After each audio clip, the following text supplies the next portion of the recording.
Assalamualaikum warahmatullahi wabarakatuh. Bismillahirrahmanirrahim. Alhamdulillahirabbil alamin. Allahumma sholli ala sayyidina Muhammad wa ala ali sayyidina wa maulana Muhammad, amma ba'du. Saudaraku yang dirahmati Allah, alhamdulillah, senang sekali rasanya kita masih bisa berjumpa kembali di rangkuman tausiah singkat Jamaah Nurul Qalbi. Doa dan harapan kami untuk penonton setia channel Jamaah Nurul Qalbi, semoga tetap diberikan kesehatan, baik zahir maupun batin, dilapangkan rezekinya, dimudahkan segala urusannya, dilindungi oleh Allah Subhanahu wa Ta'ala. Dan bagi saudara yang sampai saat ini masih terlilit hutang, semoga Allah cepat melunaskan serta dipanjangkan umur kita dalam ketaatan dan kebaikan. Amin, amin ya rabbal alamin.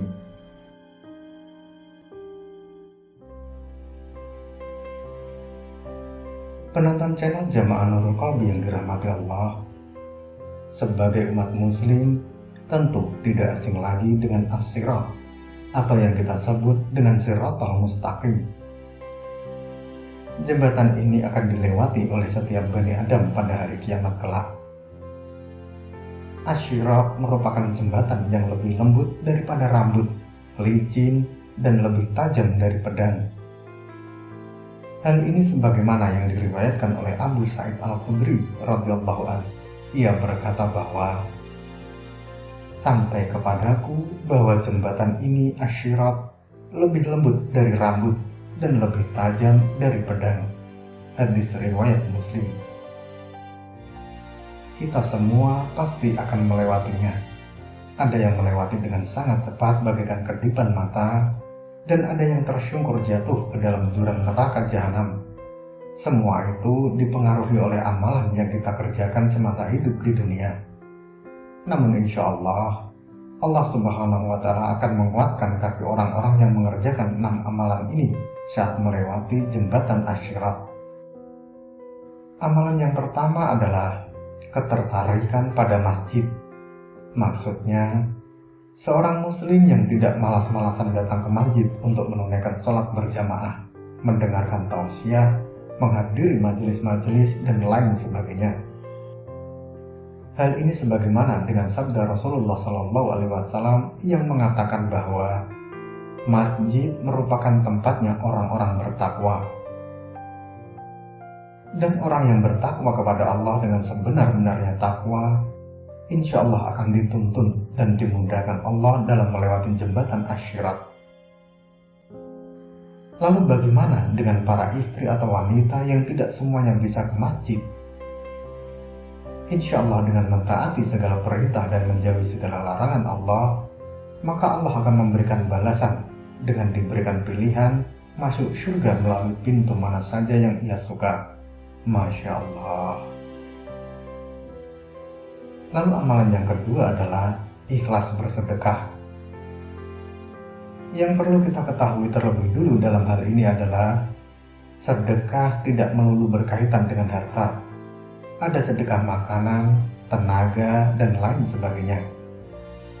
Bahkan jika tidak bisa kesemuanya, Allah masih memberikan kemudahan kepada hambanya yang ingin tetap mendapat pahala bersedekah, yakni dengan senyum dan memberi salam kepada orang lain. Insya Allah sudah termasuk dalam sedekah, dengan catatan kesemuanya itu kita kerjakan dengan ikhlas dan hanya mengharap ridha dari Allah. Namun di era sekarang, sepertinya cukup sulit kita temui ada orang yang bersedekah dengan ikhlas. Kebanyakan dari mereka adalah riya, yakni supaya dianggap kaya, supaya merasa terpandang di masyarakat, dan lain sebagainya.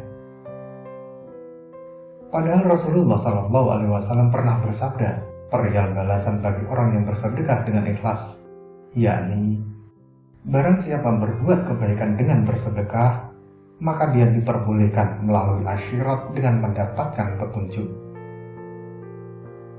Lalu amalan yang ketiga, memaafkan kesalahan muslim lainnya. Setiap manusia tentu tidak luput dari kesalahan dan dosa, baik dosa kepada Allah maupun dosa terhadap sesama. Dan kita sebagai seorang muslim hendaknya selalu memaafkan kesalahan muslim lainnya dengan mendoakan yang baik-baik. Karena dengan memaafkan kesalahan seorang muslim, maka insya Allah Subhanahu wa Ta'ala akan memudahkan langkah kita saat melewati jembatan Asy-Syirat. Hal ini sebagaimana yang diriwayatkan oleh Abu Hurairah radhiyallahu anhu. Ia berkata bahwa Nabi Shallallahu Alaihi Wasallam pernah bersabda, "Barang siapa yang memberi maaf terhadap orang lain, maka Allah menyedikitkan kesulitannya di hari kiamat." Lalu amalan yang keempat adalah mengurangi beban kesulitan orang lain. Dari Aisyah radhiyallahu anha, ia berkata bahwa Nabi Shallallahu Alaihi Wasallam pernah bersabda, "Barang siapa yang menyambungkan bagi saudaranya yang muslim kepada orang yang mempunyai kekuasaan dalam menyampaikan kebaikan atau memberikan kemudahan kepada orang yang tengah dalam kesulitan, Allah akan memberikan pertolongan atas kemudahan melewati Asy-Syirat pada hari kiamat ketika kaki tergoyah." Oleh sebab itu, sudah sepatutnya jika kita mengaku muslim yang baik, maka ringankanlah beban kesulitan sesama muslim yang sedang mengalami kesulitan hidup. Dari Anas, ia berkata, telah datang seseorang kepada Rasulullah SAW dan bertanya, "Wahai Rasulullah, manusia bagaimana yang paling dicintai oleh Allah?" Rasulullah menjawab, "Manusia yang paling dicintai Allah adalah orang yang paling bermanfaat bagi yang lainnya." Lalu amalan apa yang paling dicintai oleh Allah? Rasulullah menjawab, amalan yang paling dicintai oleh Allah yang akan membuat kebahagiaan seseorang muslim yang lain adalah meringankan kesulitan orang lain, memenuhi sebagian utangnya, memberi makan seseorang yang sedang kelaparan, dan memberikan kemudahan bagi orang yang sedang membutuhkan. Itu lebih baik daripada beriktikaf di masjid ini selama 1 bulan.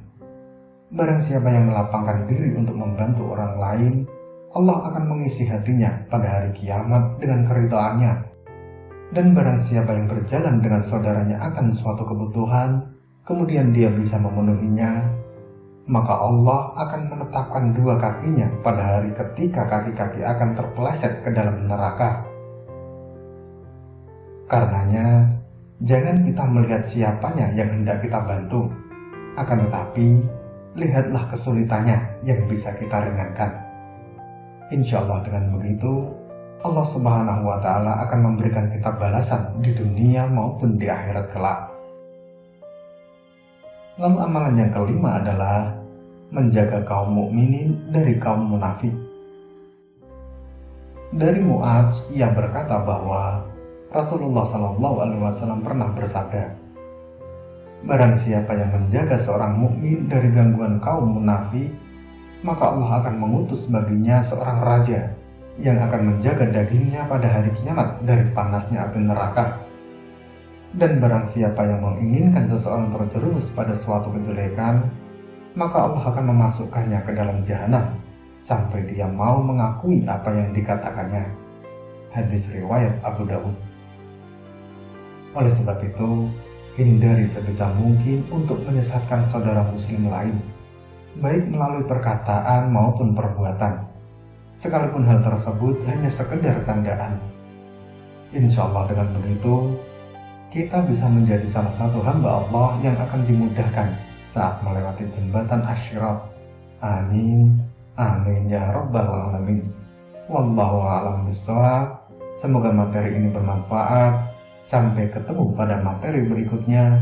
Dan wassalamualaikum warahmatullahi wabarakatuh.